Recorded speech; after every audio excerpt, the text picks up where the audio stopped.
Assalamualaikum warahmatullahi wabarakatuh. Selamat pagi semuanya. Selamat datang di podcast Klinik Utama Dentatama, ruang untuk berbagi cerita, ilmu, pengetahuan seputar kesehatan. Masih bersama dengan saya Bidan Heni. Saya akan menemani sahabat Dentatama untuk menyaksikan podcast pada hari ini. Nah, sahabat Dentatama, pernah nggak sih beli obat terus nggak habis, disimpan entah di mana, tahu-tahu sudah kadaluarsa? Atau pernah juga nggak sih minum obat dari sisa resep orang lain? Waduh, hati-hati loh ya. Nah, hari ini kita akan bahas topik yang super penting, yaitu tentang dagu sibu. Mungkin sahabat Denta udah pernah mendengar, tapi belum ngerti maksudnya. Tenang, hal ini kita akan kupas tuntas tentang dagu si ibu di podcast kali ini. Langsung saja kita sambut narasumber kita yang berpengalaman tentunya di bidangnya untuk membahas dagu si ibu ini. Langsung saja kita sambut ya sahabat Dentatama. Selamat datang kepada Apoteker Raheni Diansari, Sarjana Farmasi. Halo Mbak Raheni. Halo, selamat pagi Mbak. Selamat datang di podcast Klinik Utama Dentatama ya Mbak ya. Terima kasih. Nah, ini Mbak Raheni baru pertama kali ini ya? Ya. Aduh, saya ucapkan terima kasih ya Mbak Raheni ya, sudah meluangkan waktunya untuk mengisi podcast kami. Ini saya manggilnya Mbak atau Ibu ini? Monggo, Mbak oke, Ibu oke. Oh iya, Mbak aja ya. Soalnya masih muda apoteker kita itu. Nah, sahabat Dentatama, Mbak Raheni ini salah satu apoteker di Klinik Utama Dentatama. Nah, Mbak Raheni bisa sapa-sapa dulu sahabat Dentatama yang di rumah. Oke. Selamat pagi sahabat Dentatama. Perkenalkan saya Apoteker Raheni. Saya bekerja di Dentatama sebagai apoteker. Wow, ini saya manggilnya Mbak atau Ibu ini? Boleh Mbak, boleh Ibu, kakak juga boleh. Oh, Mbak aja ya. Oke. Masih muda apoteker kita ternyata ya. Mbak Raheni udah lama bekerja di sini? Alhamdulillah sudah lama saya bekerja di Dentatama, dari gadis sampai beranak pinak. Wow, luar biasa. Terima kasih ya Mbak sudah menyapa sahabat Denta yang di rumah. Nah, Mbak Raheni, sebelum kita masuk lebih jauh, bisa nggak sih jelaskan dulu apa sih yang dimaksud dengan dagu si ibu? Ini sebentar Mbak Raheni, ini dagu si ibu apa dagu si ibu? Yang benar dagu si ibu, bukan dagu si ibu. Nanti kalau ada dagu si ibu, ada dagu si bapak, ada dagu si anak. Gitu ya, betul juga ya Mbak ya. Tapi kadang kan orang awam itu kadang membacanya itu kan lebih ke lidah kita ya, kebiasaan kita ya. Mesti dagu si ibu gitu ya. Oh berarti yang benar itu dagu si ibu. Ya. Nah, apa sih Mbak yang dimaksud dengan dagu si ibu ini? Dagu si ibu itu singkatan dari dapatkan, gunakan, simpan, bu itu buang. Semuanya terkait dengan obat. Jadi dagu sibu, dapatkan, gunakan, simpan obat dengan benar. Simpan, buang obat dengan benar. Oh gitu. Jadi dagu sibu itu dapatkan, gunakan, simpan, buang. Oh, termasuk singkatan-singkatan itu ya Mbak. Berarti ya. Betul. Wah, ternyata selengkap itu ya Mbak ya. Jadi nggak cuma tentang minum obat ya, sesuai dengan anjuran dokter, memang ada tata cara dalam penggunaannya, dalam mungkin penyimpanan, dan kapan kita harus membuang obat itu juga. Wow, ternyata singkatan itu ternyata maknanya itu besar ya. Iya. Nah, dapatkah obat kita itu sebenarnya apa sih Mbak yang dimaksud dapatkan obat dengan benar? Itu maksudnya apa? Jadi obat itu harus kita dapatkan dari sumber yang resmi. Kayak misalnya kita beli tas, kita tentu juga cari ori nggak sih, kayak gitu. Ya. Nah, orinya obat itu bisa didapatkan dari sumber yang resmi, misalnya dari apotek atau dari rumah sakit seperti itu. Saya tidak mengatakan yang online itu nggak ori loh ya. Saya nggak mengatakan itu. Tapi sumber yang resmi yang bisa dilihat itu paling tidak di rumah sakit atau di apotek. Ketika di apotek atau rumah sakit mereka menjamin bahwa obat itu memang asli dan cara penyimpanannya pun benar. Itu nanti terkait ke yang kedua yaitu simpan. Gitu. Oh gitu ya, kan memang berarti ada beberapa jenis obat mungkin penyimpanannya mungkin berbeda-beda. Oh gitu ya. Nah, kadang karena alasan praktis dan murah, orang jadi asal beli aja ya Mbak ya. Padahal kan bisa bahaya banget itu ya. Bahaya. Nah, kita lanjut ke bagian kedua Mbak. Gunakan obat dengan benar. Nah, itu maksudnya apa Mbak? Jadi kita harus menggunakan obat sesuai tata cara penggunaannya. Misalnya ada antibiotik yang 3 kali sehari. Itu berarti memang harus digunakan 3 kali sehari. Kita nggak boleh nih gunakan 2 kali aja deh karena aku yang ketiga males, nggak boleh kayak gitu. Karena memang sudah sesuai aturan pakainya seperti itu. Gunakan dengan benar. Terus misalnya kita dapat anak kita pilek nih, terus tetangga kita pilek, terus kita inisiatif ngasih nih obat pilek ke tetangga kita, nggak boleh, jangan ya dek ya kayak gitu. Karena itu akan berbahaya sekali. Kita nggak tahu pileknya dia itu karena sinus kah atau karena virus kah kayak gitu. Jadi nggak boleh menggunakan secara bersamaan kayak gitu, nggak boleh. Jadi gunakan gitu ya. secara benar obat-obatan tersebut kayak gitu. Berarti ini informasinya harus benar-benar diketahui banyak orang ya. Orang awam tuh harus tahu ya Mbak ya. Karena kan memang obat itu kadang diberikan kepada siapapun dan kepada siapapun ya. Nah, itu saya pernah dengar juga sih Mbak soal antibiotik. Kadang orang merasa udah sembuh terus stop minum antibiotik itu. Nah, padahal itu bisa bikin resistensi. Apakah itu benar Mbak? Betul, betul sekali.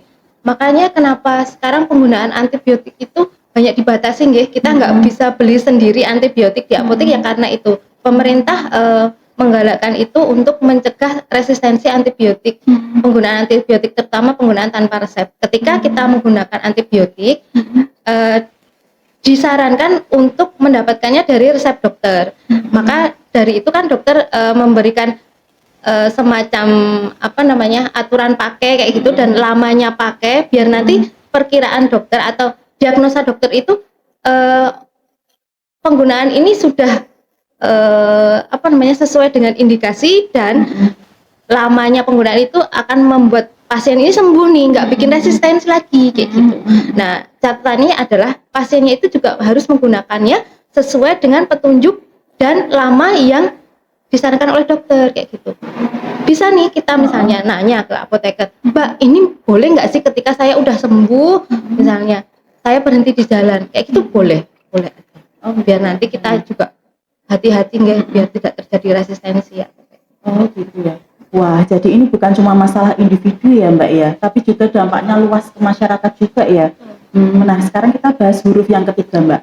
Simpan obat dengan benar. Nah, ini sering disepelekan ini. Mungkin ibu-ibu di rumah itu sering banget menyepelekan, menyimpan obat mungkin sembarangan. Entah itu merasa ini udah tempat yang benar, tempat yang aman.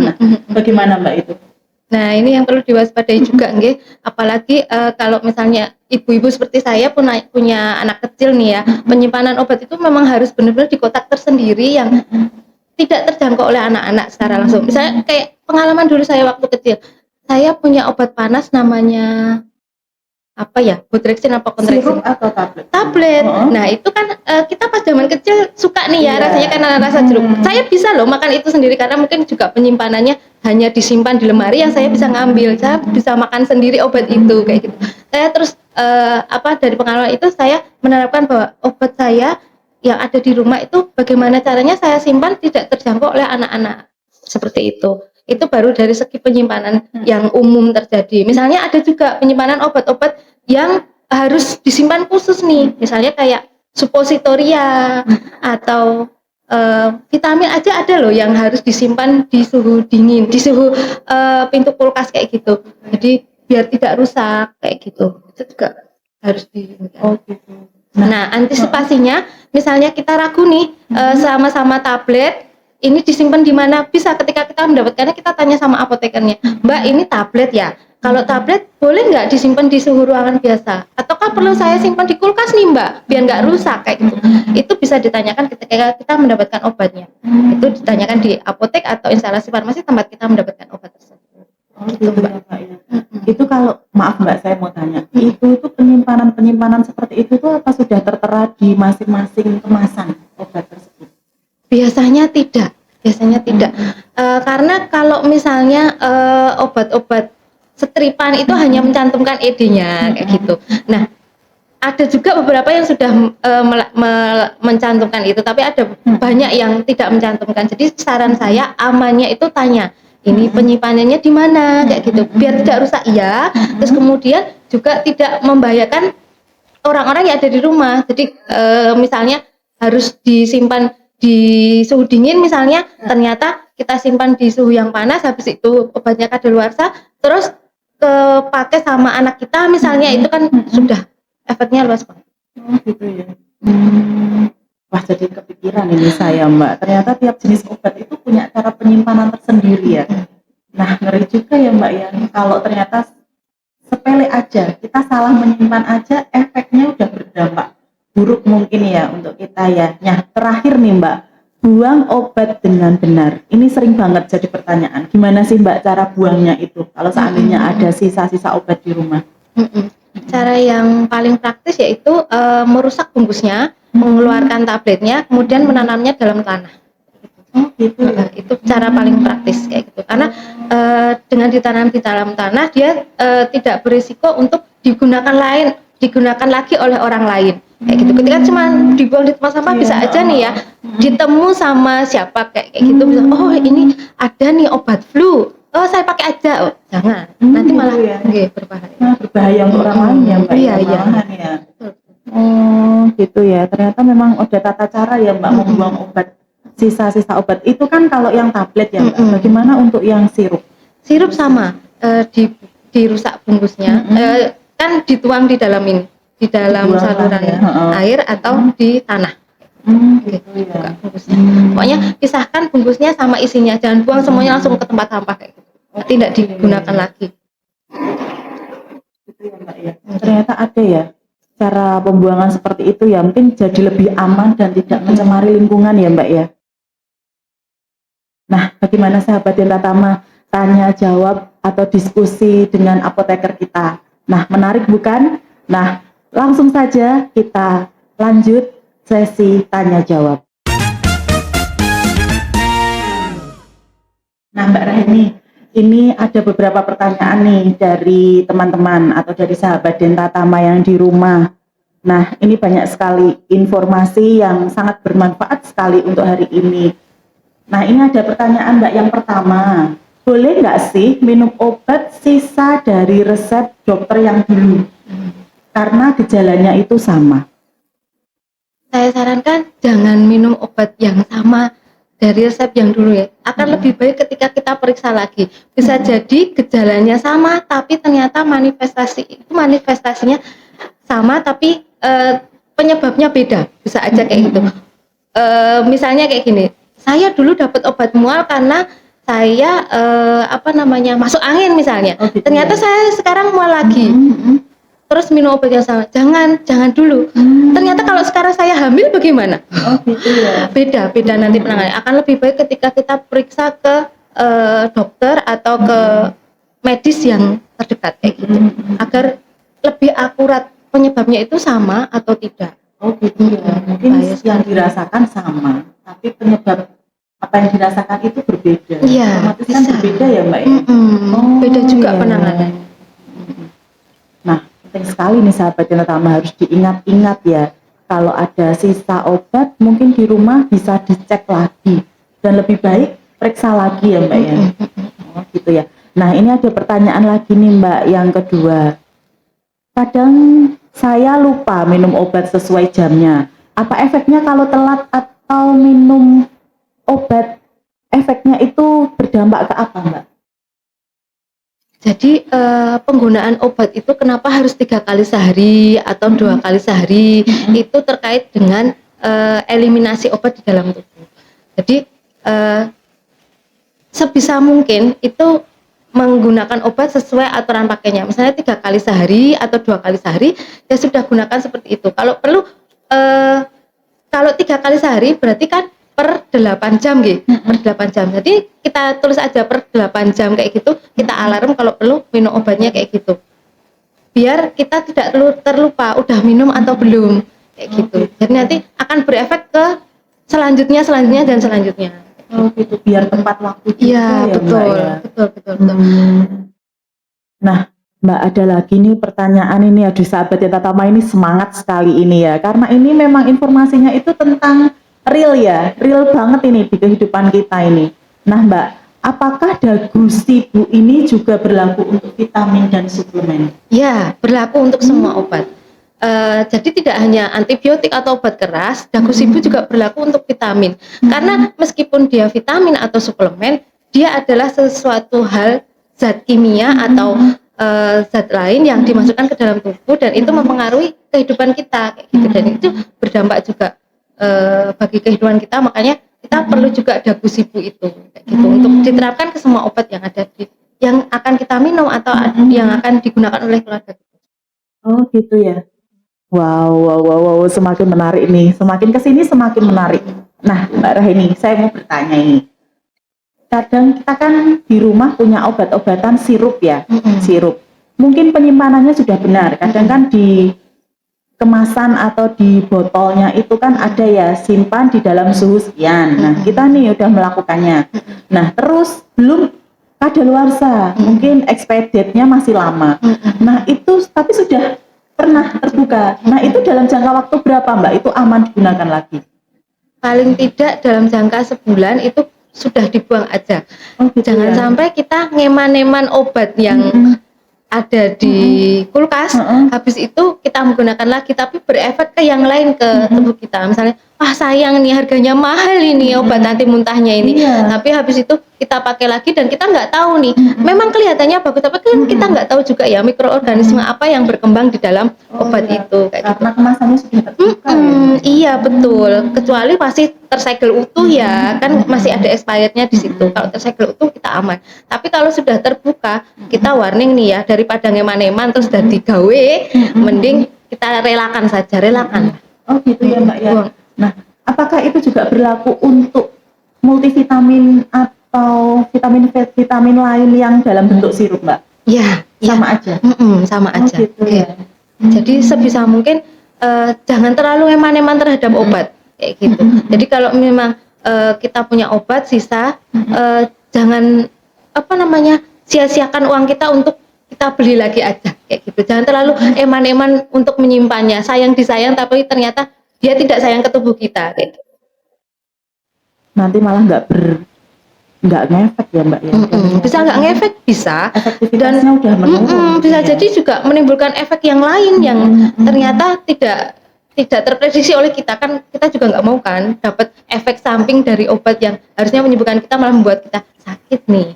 Oh gitu ya. Wow, informasinya sangat luar biasa ini Ibu apoteker yang satu ini.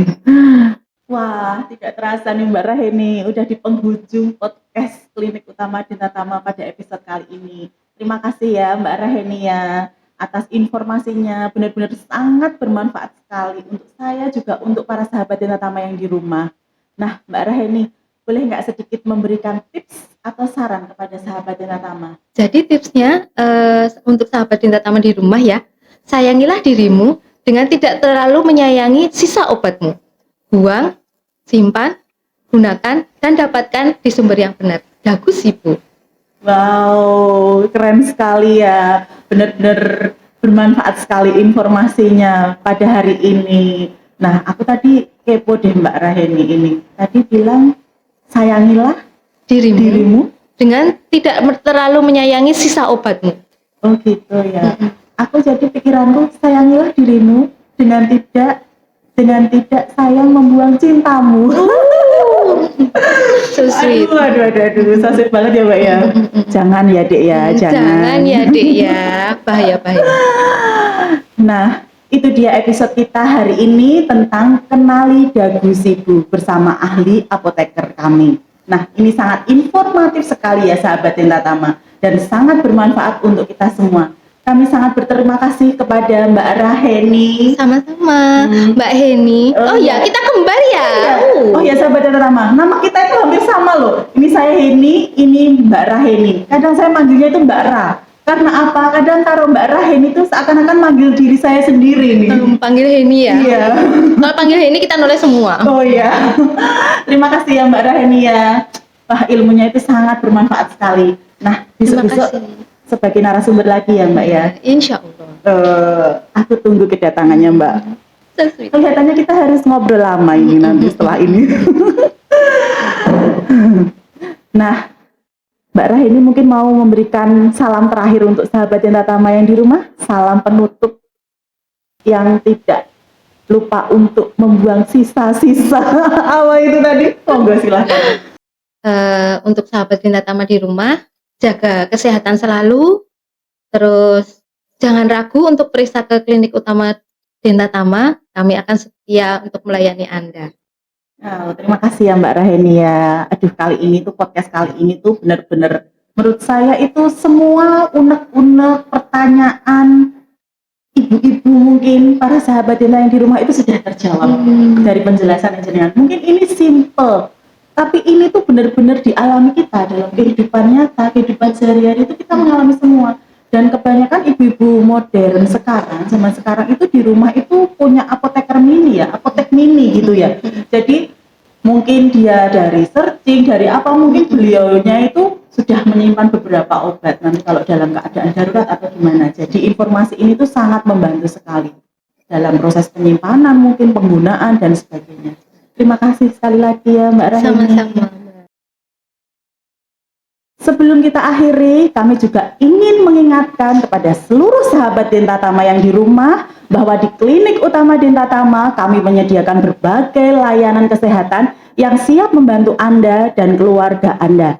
Klinik utama Denta Tama memiliki layanan konsultasi dokter umum dan konsultasi dokter spesialis untuk penanganan berbagai penyakit yang mungkin dialami oleh sahabat Denta Tama. Yang kedua, ada pemeriksaan laboratorium lengkap untuk mendiagnosa penyakit sedini mungkin. Sekali lagi, terima kasih untuk para pendengar setia di podcast kami. Nantikan podcast kami selanjutnya dengan tema-tema kesehatan yang bermanfaat bagi kita semua. Wassalamualaikum warahmatullahi wabarakatuh. Sampai jumpa, tetap sehat bersama Klinik Utama Denta Tama.